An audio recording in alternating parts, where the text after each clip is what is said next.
ونعوذ بالله من شرور أنفسنا ومن سيئات أعمالنا. من يهده الله فلا مضل له ومن يضلل فلا هادي له، وأشهد أن لا إله إلا الله وحده لا شريك له، وأشهد أن محمدا عبده ورسوله صلى الله عليه وعلى آله وأصحابه والتابعين وتابع التابعين ومن تبعهم بإحسان إلى يوم الدين. يا أيها الذين آمنوا اتقوا الله حق تقاته ولا تموتن إلا وأنتم مسلمون. يا أيها الناس اتقوا ربكم الذي خلقكم من نفس واحدة وخلق منها زوجها وبث منهما رجالا كثيرا ونساء، واتقوا الله الذي تساءلون به والأرحام إن الله كان عليكم رقيبا.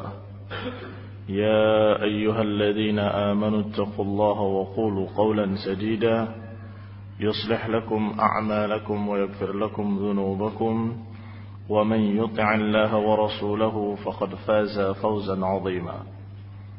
أما بعد، فإن خير الحديث كتاب الله، وخير الهدي هدي محمد صلى الله عليه وعلى آله وسلم، وشر الأمور محدثاتها، فإن كل محدثة بدعة وكل بدعة ضلالة وكل ضلالة في النار.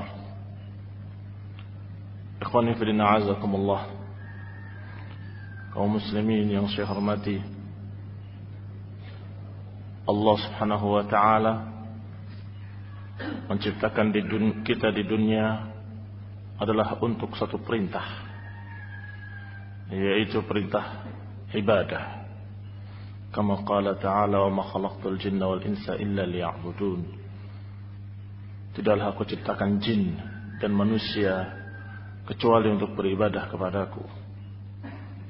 Sehingga jin dan manusia, hikmah penciptaannya di dunia ini adalah liyukmar, untuk diperintah agar beribadah kepada Allah Subhanahu wa ta'ala.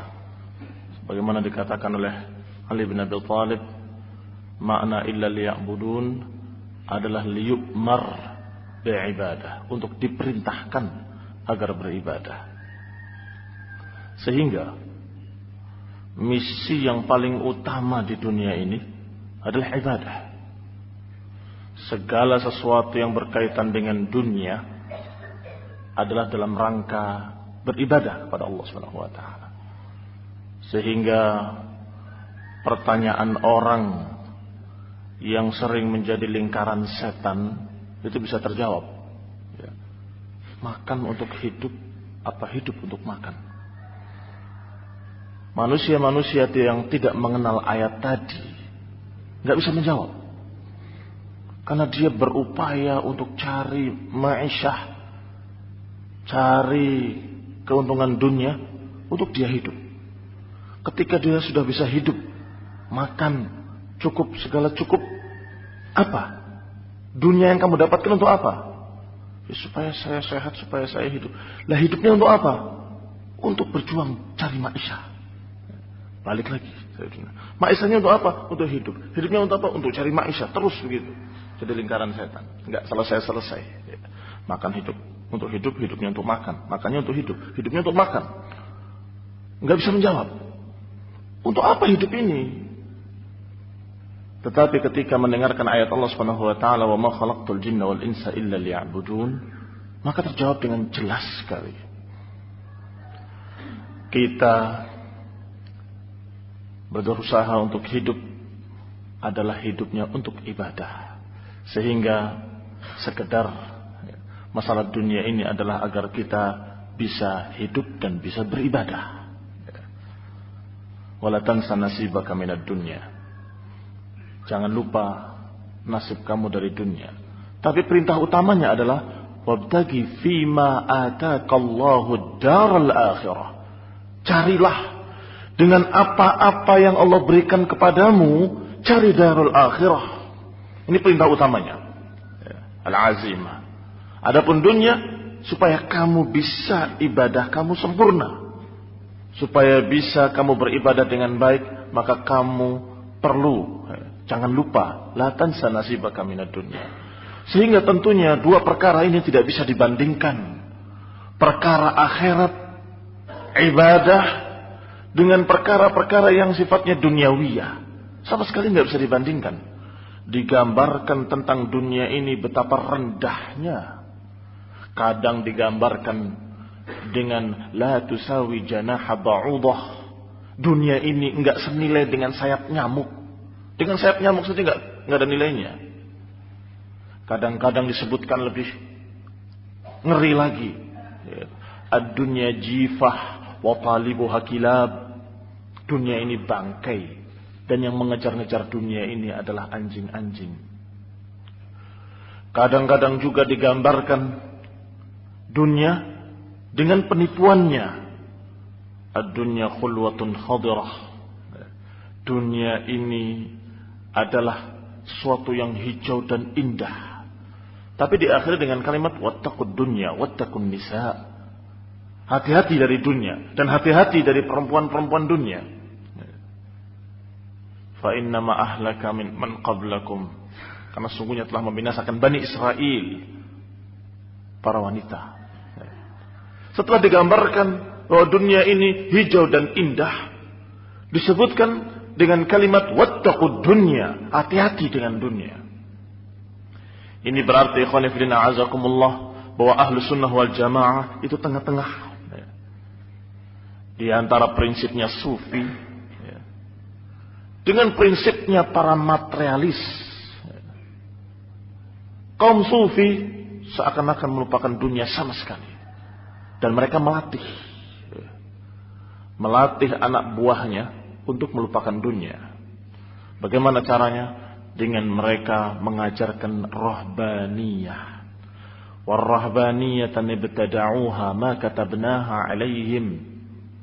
Dan rahbaniyah, kependetaan yang mereka ada-adakan, yang Allah tidak pernah mewajibkan pada mereka, tidak pernah memerintahkan kepada mereka, dan mereka bikin rahbaniyah, kependetaan rahib di gereja-gerejanya dulu, ya.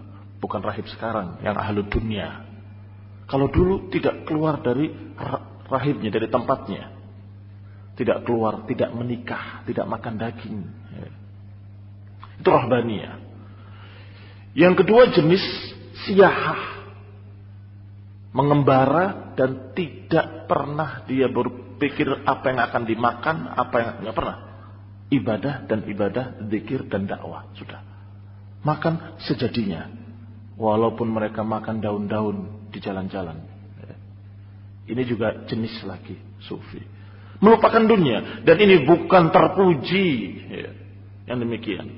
Sebaliknya, dari mereka ada kelompok lain yang justru mementingkan dunia.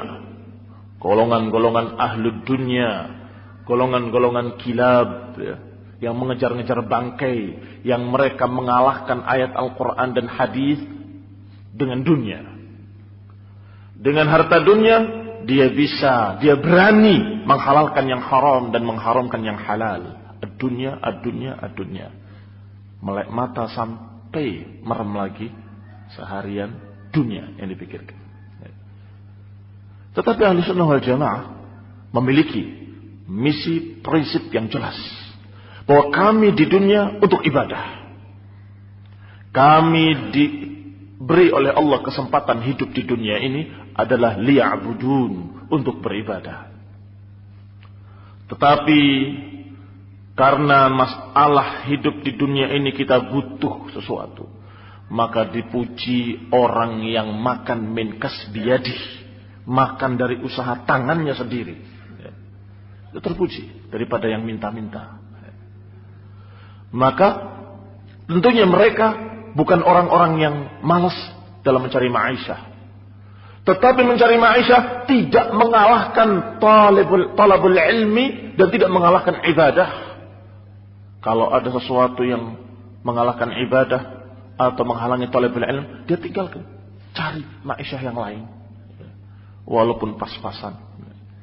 Berarti ini orang tahu mana yang harus diutamakan. Wa ma khalaqtul jinna wal insa illa liya'budun, kata Allah. Tidak aku ciptakan jin dan manusia kecuali untuk beribadah. Kemudian perkara kedua yang ingin saya sampaikan adalah masalah ibadahnya. Bahwa ibadah ini harus dengan ilmu. Karena definisi ibadah sebagaimana dikatakan oleh Syekhul Islam Ibn Taimiyah dalam Al-Ubudiyah, ismun jami'un likulli ma yuhibbuhu Allah wa yardah min al-aqwali wal af'al al-zahirah wal batinah. Kata Syekhul Islam rahimahullah bahwa ibadah adalah nama dari seluruh ucapan dan perbuatan yang diridhai oleh Allah Subhanahu wa taala. Itu ibadah. Jadi ibadah bukan hanya ibadah mahdhah, salat dan puasa. Tetapi ibadah am sifatnya, umum, semua perbuatan, ucapan yang lahir ataupun yang batin, yang zahir tampak ataupun yang dalam hati. Ucapannya, ucapan lisan ataupun ucapan hati. Perbuatannya, perbuatan lisan atau perbuatan hati. Kalau diridhai oleh Allah, dicintai oleh Allah, maka itu ibadah. Maka ikhwanifillah azakumullah, berarti maknanya ibadah adalah sesuaikanlah semua ucapan kita, perbuatan kita yang tampak atau tidak tampak, perbuatan hati atau perbuatan anggota badan, ucapan lisan ataupun ucapan hati harus disesuaikan dengan perintah-perintah Allah, dengan kecintaan Allah dan keridhoannya. Ini ibadah. Maka silahkan kamu cari ma'isyah, silahkan kamu berupaya untuk sekedar menyambung hidup agar bisa beribadah. Silahkan. Tetapi tidak boleh lepas dari hukum-hukum Allah. Tidak boleh lepas dari apa yang telah Allah perintahkan, yang telah Allah gariskan. Berarti kita harus tahu. Harus tahu mana hukum-hukum Allah, mana garis-garis Allah, mana halal dan mana haram, mana yang dilarang dan mana yang diperintahkan, mana jalan yang harus kita tempuh, mana yang boleh, mana yang tidak. Itu dalam segala masalah. Berarti kita harus tahu. Dalam masalah salat kita harus tahu wajib hukumnya. Dalam masalah puasa, kita harus tahu mana yang diperintahkan, mana yang dilarang. Termasuk dalam masalah muamalah, dalam masalah dagang, dalam masalah kerja, dalam masalah kepegawaian, dalam masalah pengaturan satu perusahaan. Harus tahu mana yang dibolehkan oleh Allah dan mana yang tidak boleh. Mana yang diperintahkan dan mana yang dilarang. Mana yang hak, mana yang batil. Harus tahu. Dalam masalah ibadah, muamalah, dalam masalah akhlak.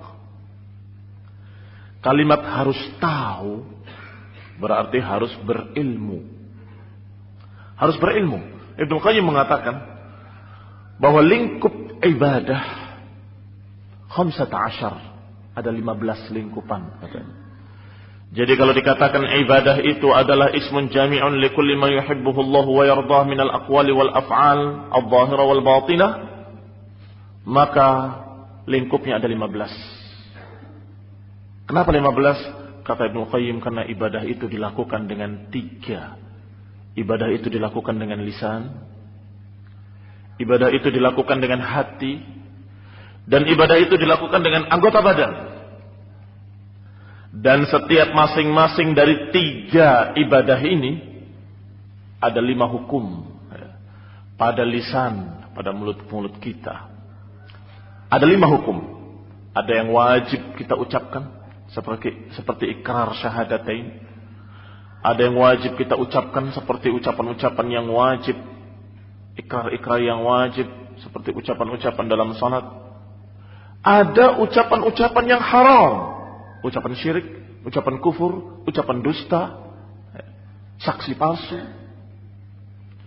Ada pula ucapan-ucapan yang dianjurkan untuk berbicara. Ucapkan yang baik-baik. Diperintahkan untuk berbicara yang baik-baik. Man kana yu'minu billahi wal yawmil akhir falyaqul khairan aw liyasmut. Sahih ya. Disebutkan barang siapa yang beriman kepada Allah dan hari akhir, hendaklah mengucapkan yang baik atau diam. Ada pula ucapan yang makruh sifatnya. Kalau tadi dianjurkan, ini sebaliknya. Makruh diucapkan. Tidak sampai kepada haram, tapi sebaiknya jangan. Yang membuat orang lain salah paham, yang membuat nanti begini dan begini. Makruh. Dan ada pula ucapan-ucapan yang mubah, ucapan-ucapan yang sifatnya mubah, ucapan hajah, kebutuhan kamu untuk berbicara pada seseorang yang lain. Maka dalam lisan ini ada 5 hukum yang harus kita terapkan, yang wajib harus kita ucapkan, yang haram harus kita jangan sekali-kali mengucapkannya dengan lisan kita, dan yang dianjurkan hendaklah segera kita memperbanyak ucapan-ucapan yang baik. Sedangkan yang makruh berupaya untuk jangan kita berbicara yang makruh-makruh. Daripada berbicara yang makruh, diam sajalah. Di antara yang makruh-makruh adalah lagun, guyon, lagun. Faedahnya tidak jelas. Apa faedahnya masalah dunia dan masalah akhirat? Yang kelima, perkara yang mubah, perkara yang sifatnya hajah manusia, kebutuhan manusia untuk menyampaikan informasi satu pada yang lainnya. Demikian pula 5 hukum pada hati. Ada yang wajib kita yakini dalam hati, ada yang sebaliknya haram kamu yakini dalam hati, seperti cerita-cerita khurafat, cerita-cerita dusta yang apalagi berkaitan dengan masalah agama, yang dikaitkan dengan agama, kisah-kisah khurafat. Dan juga ada yang dianjurkan untuk berbuat dengan hati kita, mencintai orang-orang yang baik, mencintai kaum mukminin. Ini juga wajib. Mencintai Allah dan Rasulnya lebih wajib lagi. Dengan apa? Dengan hati. Cinta kepada Allah. Dan ada pula yang haram dalam masalah cinta. Tidak boleh mencintai kekufuran. Haram hukumnya mencintai orang-orang kafir. Haram hukumnya mencintai musuh-musuh Allah. Haram hukumnya mencintai syaitan. Inna syaitana lakum aduwwun. Sesungguhnya syaitan itu bagi kalian musuh. Fattakhidhuhu aduwan, maka jadikanlah sebagai musuh. Jangan syaitan dijadikan sebagai teman. Jadikan sebagai musuh yang kamu benci. Syaitan makan tangan kiri, kita makan tangan kanan. Syaitan tidak tidur siang, kita tidur siang. Qilu fa inna syaitan la yaqil. Terus mukhalafah dengan syaitan, tidak mau sama dengan syaitan. Ini kebencian. Kebencian kita kepada syaitan. Dan seterusnya, dalam hati pun ada yang makruh, ada yang dianjurkan mustahab, ada yang mubah. Maka ikhwan fillah azakumullah, 5 hukum pula pada yang ketiga, pada anggota badan kita ini, yang diperintahkan dengan wajib, yang dilarang, yang dimakruhkan, yang dianjurkan, dan yang mubah. Maka kata Ibnu Qayyim, 5 pada 3 ibadah ini, ibadah lisan, ibadah hati, dan ibadah anggota badan, maka jumlahnya 15. Itulah lingkup ibadah. Barang siapa yang melengkapinya dengan sempurna pada dirinya, maka dia telah menyempurnakan ibadah. Barang siapa yang mencocokkan dirinya dalam 3 ibadah itu dengan 5 hukum itu, maka dia telah menyempurnakan ibadah. Dan barang siapa yang tidak mencocoki 5 hukum tersebut, berarti dia tidak sempurna ibadahnya. Tentunya, kalau makna ibadah adalah mencocoki hukum-hukum Allah yang 5 tadi, berarti kita harus berilmu, harus mempelajari Al-Quran seluruhnya, mempelajari Al-Hadis seluruhnya, sehingga tergambar hukum-hukum tadi pada seluruh kehidupan kita. Setiap kita mau berbuat, ada di hati kita ilmunya. Ini wajib. Kenapa kamu kerjakan? Wajib. Qala Allah Ta'ala, qala Rasul. Kenapa kamu nggak kerjakan? Haram. Qala Allah, qala Rasul. Begitu. Setiap langkahnya didasari ilmu. Setiap langkahnya didasari dengan qala Allah wa qala Rasul. Ini ucapan Allah, ini ucapan Rasul, ini ayat, ini hadis, sehingga langkah-langkahnya itu tetap sesuai dengan hukum-hukum Allah dan sesuai dengan kecintaan dan keridhaan Allah, sehingga jadi ibadah. Yang tadinya adalah perkara yang sifatnya duniawi, cari maisha, tapi ketika dia sesuaikan dengan perintah Allah, dia lakukan dengan halal, dan dia niatkan untuk taat pada Allah, untuk memberikan sesuap nasi pada istri dan anak-anak kita, jadi pahala, jadi ibadah.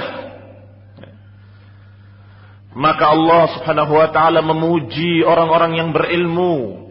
Hal yastawi alladhina ya'lamun walladhina la ya'lamun. Qul hal yastawi alladhina ya'lamun walladhina la ya'lamun. Apakah sama, kata Allah? Katakan, apakah sama orang yang berilmu dengan orang yang tidak berilmu? Beda. Tidak sama.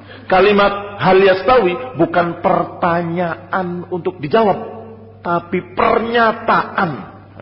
Pernyataan. Apakah sama orang yang berilmu dengan yang tidak berilmu? Ini walaupun dengan sighah pertanyaan, tapi maknanya adalah pernyataan. Tentu tidak sama. Orang berilmu dengan orang yang tidak berilmu, tidak sama. Ini ayat setelah menceritakan orang yang qaimun ana al-laili, orang yang tegak berdiri di tengah malam dalam keadaan qaiman wa sajidah, atau dalam keadaan sajidan wa qaiman, sujud, berdiri, ruku, salat. Yahdharul akhirah wa yarju rahmat rabbih, yang takut pada akhirat dan mengharapkan rahmat Rabbnya. Mengharapkan akhirat berarti dia punya ilmu tentang akhirat, tahu dia tentang akhirat. Dan mengharapkan rahmat Rabbnya, karena orang itu kenal dengan Rabbnya. Rabbnya Arhamur Rahimin, Maha Pengasih dan Maha Penyayang. Kemudian Allah puji orang tadi dengan kalimat, apakah sama orang yang berilmu dengan orang yang tidak berilmu? Rasulullah sallallahu alaihi wa ala alihi wasallam pernah berdiri di mimbar dan kemudian mengatakan dengan kalimat yang keras, "Lau ta'lamuna ma a'lam." Sungguh kalau kalian mengetahui apa yang aku ketahui, niscaya kalian akan banyak menangis dan sedikit tertawa. La tabkuna qalila, la tabkuna katsira, wa la dhahiktum qalila. Lau ta'lamuna ma a'lam. Kalau kamu tahu apa yang aku tahu. Berarti penyebab orang itu menangis adalah ilmu juga. Kalau orang itu ilmunya setengah-setengah atau ilmunya sedikit sekali, kurang mempengaruhi di hatinya, maka hatinya menjadi kaku, kering. Sebaliknya, orang yang memiliki ilmu, yang yakin tentang Allah, tentang jannah, tentang nar, tentang hari kiamat, tentang hari akhirat, tentang hisab, maka orang itu tentunya memiliki khasyah, memiliki rasa takut kepada Allah, rasa takut kepada hari akhir, rasa takut kepada al-hisab, mempersiapkan untuk menemui hisab, karena dia mengetahui hal yastawi alladhina ya'lamun wal ladzina la ya'lamun. Apakah sama orang yang berilmu dengan orang yang tidak berilmu? Maka Rasulullah pun mengatakan, "Lau ta'lamuna ma a'lam." Kalau kalian tahu apa yang aku tahu, niscaya kalian banyak menangis dan sedikit tertawa. Kalau kenyataannya banyak tertawa, sedikit menangis, berarti kalian tidak mengetahui atau kurang mengetahui apa yang diketahui Rasulullah SAW. Kurang lengkap informasinya tentang berita-berita dari Allah dan Rasulnya, karena ngajinya seminggu sekali atau bahkan sebulan sekali. Padahal ngaji tiap hari, mengkaji ilmu tiap hari sampai mati kita mungkin belum lengkap. Mungkin belum seluruhnya kita dengar dari ilmu. Apalagi cuma sebulan sekali. Terus dari kajian bulan lalu sampai kajian bulan ini, apa isinya? Setiap harinya semua adalah dakwah kepada kebatilan. Koran mendakwahkan kepada kebatilan, TV mendakwahkan kepada kebatilan, segala macam berita-berita, segala macam dakwah-dakwah batil dari segala macam mass media elektronik ataupun yang media cetak. Semuanya mengajak kepada jalan yang menyimpang, kepada hubbud dunya, kepada karahiyatul maut, kepada maksiat-maksiat, kepada berbagai macam kesesatan-kesesatan, sampai kajian-kajian yang diistilahkan dengan siraman rohani di media-media tersebut hampir tidak ada yang ahlu sunnah, imma dari jil wa imma dari sufi. Bayangkan, yang menarik kepada jalan yang jelek sekian banyaknya, kemudian kita mengkaji ilmu sunnah ini hanya sekali dalam sebulan atau seminggu sekali. Wallahi sangat amat sedikit. Padahal masalah ibadah tadi berkaitan dengan ilmu. Tidak mungkin kamu akan mentaati kecuali dengan ilmu. Saya siap taat, sungguh demi Allah saya mau taat sama Allah, sumpah. Saya mau taat pada sunnah. Mulai hari ini saya akan ikut sunnah. Tapi dia nggak tahu sunnah itu apa saja. Apa yang terjadi? Ya tidak bisa dia menerapkan. Salah lagi. Katanya mau ikut sunnah. Oh ini sunnah toh. Saya nggak ngerti. Kenapa kamu berbuat begini? Loh ini sunnah. Bukan, ini bukan sunnah, ini bid'ah. Sehingga sebanyaknya orang terjerumus ke dalam kebid'ahan itu karena nggak ngerti sunnah. Innama dhahabuddin, hilangnya agama ini sunnatan, sesunnah demi sesunnah. Innama awwal dhahabuddin adalah dhahabus sunnah, atau sesunnah demi sesunnah. Awal pertama hilangnya agama ini adalah hilangnya sesunnah demi sesunnah. Kalau sunnah satu hilang, dilupakan oleh masyarakat, maka muncul kebid'ahan yang bertentangan dengan sunnah tadi. Dalam keadaan mereka, masyarakat muslimin nggak tahu kalau ini adalah bid'ah. Dan ketika dicabut dua sunnah, hilang, dilupakan oleh kaum muslimin. Maka dua kebid'ahan masuk yang bertentangan dengan sunnah tadi, dalam keadaan kaum muslimin tidak sadar kalau itu adalah bid'ah. Merasa ini baik. Bagaimana kalau 3, 4, 5? Bagaimana kalau sebagian besar tidak diketahui? Sebagian besar dari sunnah tidak dikenal. Sehingga kalau ada ahlu sunnah yang menerapkan sunnah, dikatakan ini orang bikin agama baru. Karena nggak dikenal sunnahnya. Maka tentunya yang demikian, walaupun niat hatinya pingin taat pada sunnah, kenyataannya dia akan banyak menyelisihi sunnah. Maka al-ilmu talabul ilmi faridah.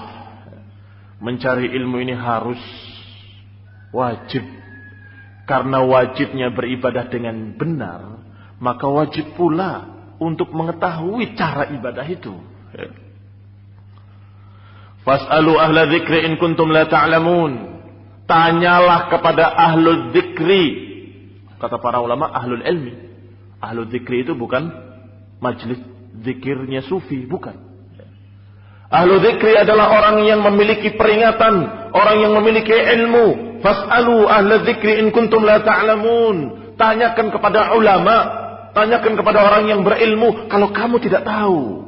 Jangan beribadah kepada Allah dengan sesuatu yang kita tidak tahu. Saya beribadah dengan sesuatu, harus tahu bahwa ini adalah perintah dari sunnah, hadisnya ini. Kalau tidak tahu, is'alu, tanyalah.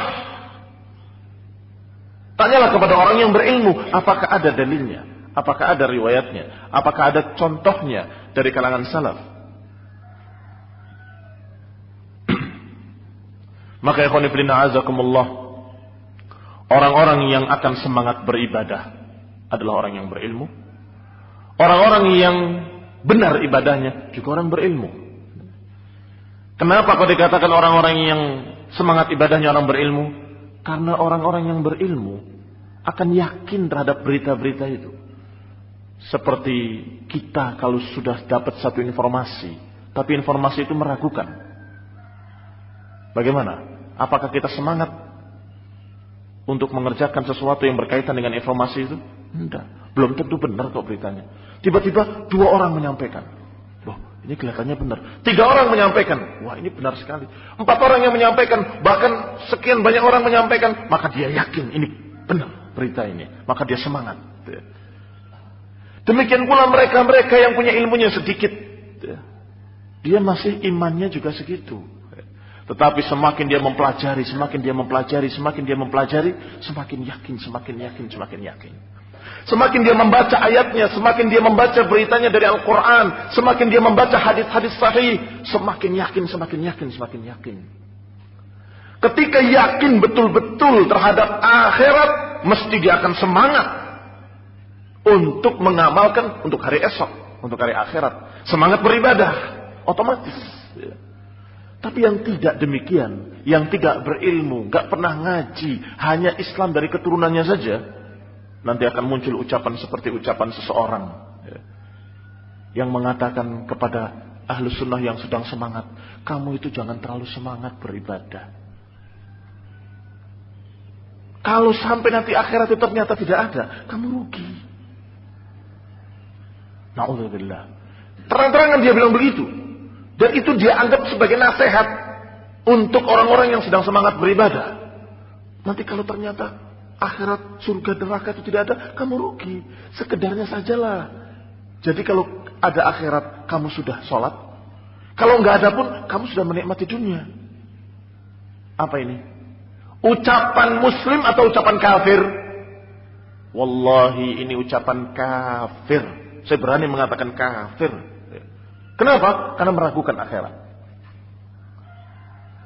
Padahal masalah akhirat, masalah yang diperintahkan oleh Allah dan Rasulnya dalam Quran dan Sunnah, diberitakan oleh Allah dalam Quran dan Sunnah, itu tidak boleh kita ragu. Wajib mengimani dengan yakin. Apa sih makna iman? Keyakinan toh. Kalau orang itu beriman, artinya dia yakin dengan apa yang Allah katakan. Tapi kalau orang itu ragu dengan apa yang Allah katakan, berarti tidak yakin. Tidak yakin itu tidak iman, alias kafir. Meragukan akhirat. Na'udzubillah. Na'udzubillah min dzalik. Kenapa sebabnya terjadi orang yang muslim kayak gini? Orang yang mengaku muslim tapi ragu terhadap akhirat dan mengatakan kalau nggak ada, kita tidak rugi. Kalau tidak ada, pasti ada, pasti. Kok kamu ragu? Apakah nggak percaya dengan Al-Quran?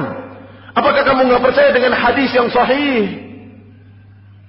Makanya percuma bicara dengan orang yang ragu dengan akhirat. Sulit. Rasulullah SAW selalu mengatakan, Man kana yu'minu billahi wal yaumil akhir, falyaqul khairan aw liyasmut. Man kana yu'minu billahi wal yaumil akhir, falyukrim dhaifahu. Man kana yu'minu billahi wal yaumil akhir falyukrim jarahu. Barang siapa yang beriman kepada Allah dan hari akhirat, hendaklah begini. Karena kalau enggak percaya, percuma kamu suruh. Hendaklah kamu begini, percuma kalau enggak beriman. Percuma kalau enggak percaya dengan hari akhirat. Percuma kalau ragu dengan hari perhitungan nanti. Kalau ragu dengan hari kebangkitan, percuma, enggak akan ditaati. Yang akan semangat untuk taat adalah man kana yu'minu billahi wal yaumil akhir. Orang yang yakin beriman kepada Allah dan beriman kepada hari akhir. Dan siapa yang yakin kepada Allah dan hari akhir? Yang kenal Allah. Yang berilmu tentang Allah dan sifat-sifatnya, nama-namanya, af'alnya, dan juga yang yakin terhadap akhirat adalah yang kenal, mendengar berita-berita tentang akhirat dari yang pasti dari Quran dan Sunnah. dari berita-berita yang la raiba fih, yang tidak ada keraguan padanya. Kemudian kaitannya dengan ilmu juga adalah kalau seseorang dalam keadaan tidak berilmu, maka dia akan menjadi orang-orang yang selalu salah paham. Sehingga apa yang dia lakukan, apa yang dia ucapkan, apa yang dia terapkan, semuanya bertentangan dengan kebenaran. Padahal dia punya ilmu, tapi karena setengah-setengah, sehingga salah paham. Dapat satu hadis, nggak tahu hadis lainnya. Dapat satu ayat, nggak tahu tafsirnya. Dapat satu perintah, nggak tahu ayat yang memansuhkannya. Berita qatil, perangilah musyrikin haitsu wajadtumuhu, perangilah musyrikin dimanapun kamu temui mereka. Kepunglah mereka, bunuhlah mereka, taktila. Wah, semangat keluar, dia cari orang kafir bunuh, orang kafir bunuh, dan terus begitu. Dia membaca Al-Quran, tetapi dia tidak mengerti tafsirnya. Kapankah diterapkan perintah itu kepada kafir jenis mana? Karena kafir ada kafir dimni, ada kafir harbi, ada kafir mu'ahad. Dan situasinya situasi apa? Apakah situasi perang atau situasi ahad? Ini dia tidak tahu, sehingga dia terapkan langsung. Apa akibatnya? Rusak. Nama Islam yang jadi jelek. Oh, Islam itu teroris. Padahal bukan Islamnya yang salah. Orang-orang jahil inilah yang salah. Membaca fadhkurullaha dzikran katsira. Berzikirlah dengan zikir yang banyak. Oh, berarti jangan cuma 33. Ucapkan 70.000 kali. Dan kalau bisa 1.000.000 kali. Sampai mereka mengajarkan berbagai macam kebid'ahan dalam masalah zikir. Dengan ayat tadi. Loh, kita tanya coba dengan baik-baik. Sekarang saya tanya, di antara manusia yang zikirnya paling banyak siapa? Kalau dia masih punya sedikit ilmu, dia akan menjawab Rasulullah SAW. Baik, sekarang kita terapkan semua sunnah Rasulullah dalam masalah zikir. Itu sudah cukup. Itu namanya banyak. Dzikran katsira. Bangun tidur ada doa bangun tidur. Masuk kamar mandi ada doanya, keluar kamar mandi ada doanya. Mau pakai pakaian ada doanya, keluar rumah ada doanya.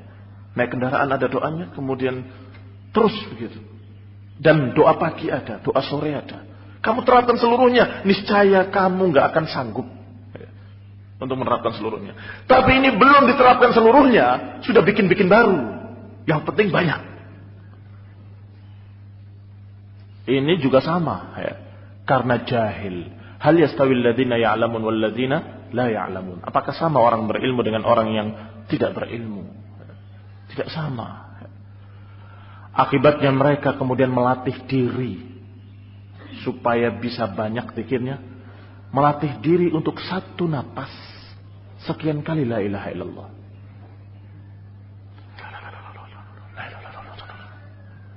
Iya. Sampai disebutkan dalam kitab Fadhailil A'malnya mereka, disebutkan bahwa guru saya sudah berhasil dalam satu napas untuk mengucapkan sekian ribu la ilaha illallah. Satu napas. Kasihan banget. Capek dia. Sulit, susah. Tapi apakah dibenarkan? Tidak dibenarkan. Bid'atun wa muhdatsah. Maka ikhwan fillah a'azakumullah, wa idza jaa amrun minal amni aw al khawfi adha'u bih walau rudduhu ila Allah wa ila ulil amri minhum la'alimahu alladhina yastanbitunahu minhum. Demikian pula kalau datang satu kejadian, satu kejadian yang sama, maka muslimin ketika mendapatkan atau mendengar berita itu bersikap. Bersikapnya berbeda-beda pula, sesuai dengan ilmunya masing-masing. Ada yang mengecam, ada yang memuji, ada yang mencela, ada yang membela, ada yang komentar begini, komentar begitu. Sebentar. Kalau ada sesuatu yang terjadi, ada suatu berita, atau suatu kejadian, maka mestinya kamu tanyakan kepada orang yang berilmu. Kalau kita tidak tahu, apakah kejadian di dunia internasional, atau kejadian di negeri dalam negeri kita, ataupun kejadian-kejadian yang berkaitan dengan umat, maka jangan terus komentar dengan kebodohan.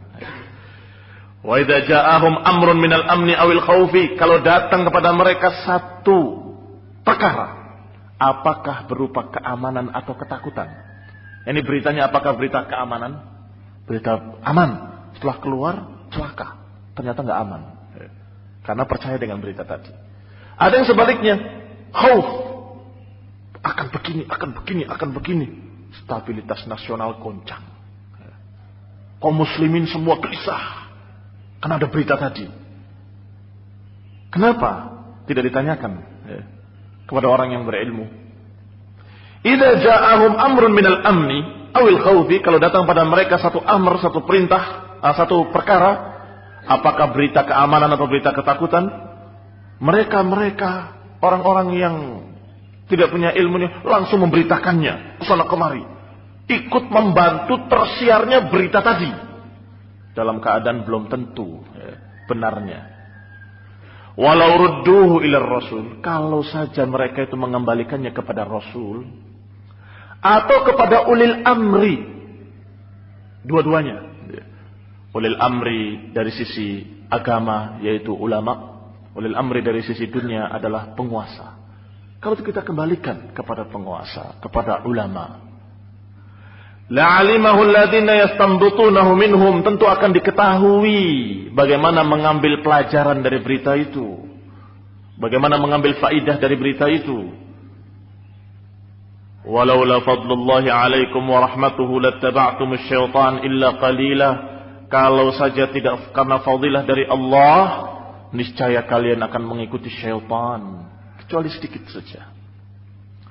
Maka kita tanyakan kepada ulama, bagaimana kita menyikapi kejadian ini, berita ini. Apa yang harus kita katakan? Apa yang harus kita ucapkan? Demikian pula kita dengar apa kata ulil amri. Bohong, itu isu yang tidak bertanggung jawab. Selesai, itu yang kita terima. Ikhwan fillah azakumullah. Berarti masalah ilmu berkaitan dengan akidah, berkaitan dengan masalah ibadah, berkaitan dengan masalah sampai masalah dunia berkaitan. Dengan adanya ilmu, keyakinan semakin tinggi, maka semakin semangat. Dengan adanya ilmu, ibadah semakin sempurna, semakin tepat. Dengan adanya ilmu, sikap kita menyikapi kejadian-kejadian juga tidak salah, tidak terombang-ambingkan oleh isu-isu kosong. Tidak mudah digiring oleh provokator-provokator. Enggak mudah untuk digiring oleh mereka. Karena berjalan dengan ilmu. Demikianlah ikhwan fillah azakumullah apa yang bisa saya sampaikan pagi ini. Yang intinya adalah memberikan wasiat dan mau'izah untuk semangat berilmu. Sehingga keyakinan kita semakin tinggi, ibadah kita semakin sempurna, dan langkah kita selalu tepat. Dan belajar. Usikum wa iyaya bitaqwallah. Aku wasiatkan kepada hadirin dan kepada saya sendiri untuk kita sama-sama bertakwa kepada Allah Subhanahu wa taala dan sama-sama kita menggali ilmu dan beramal dengan ilmu. Wallahu taala a'lam. Subhanakallahumma wa bihamdik asyhadu an la ilaha illa anta astaghfiruka wa atubu ilaik. Assalamualaikum warahmatullahi wabarakatuh.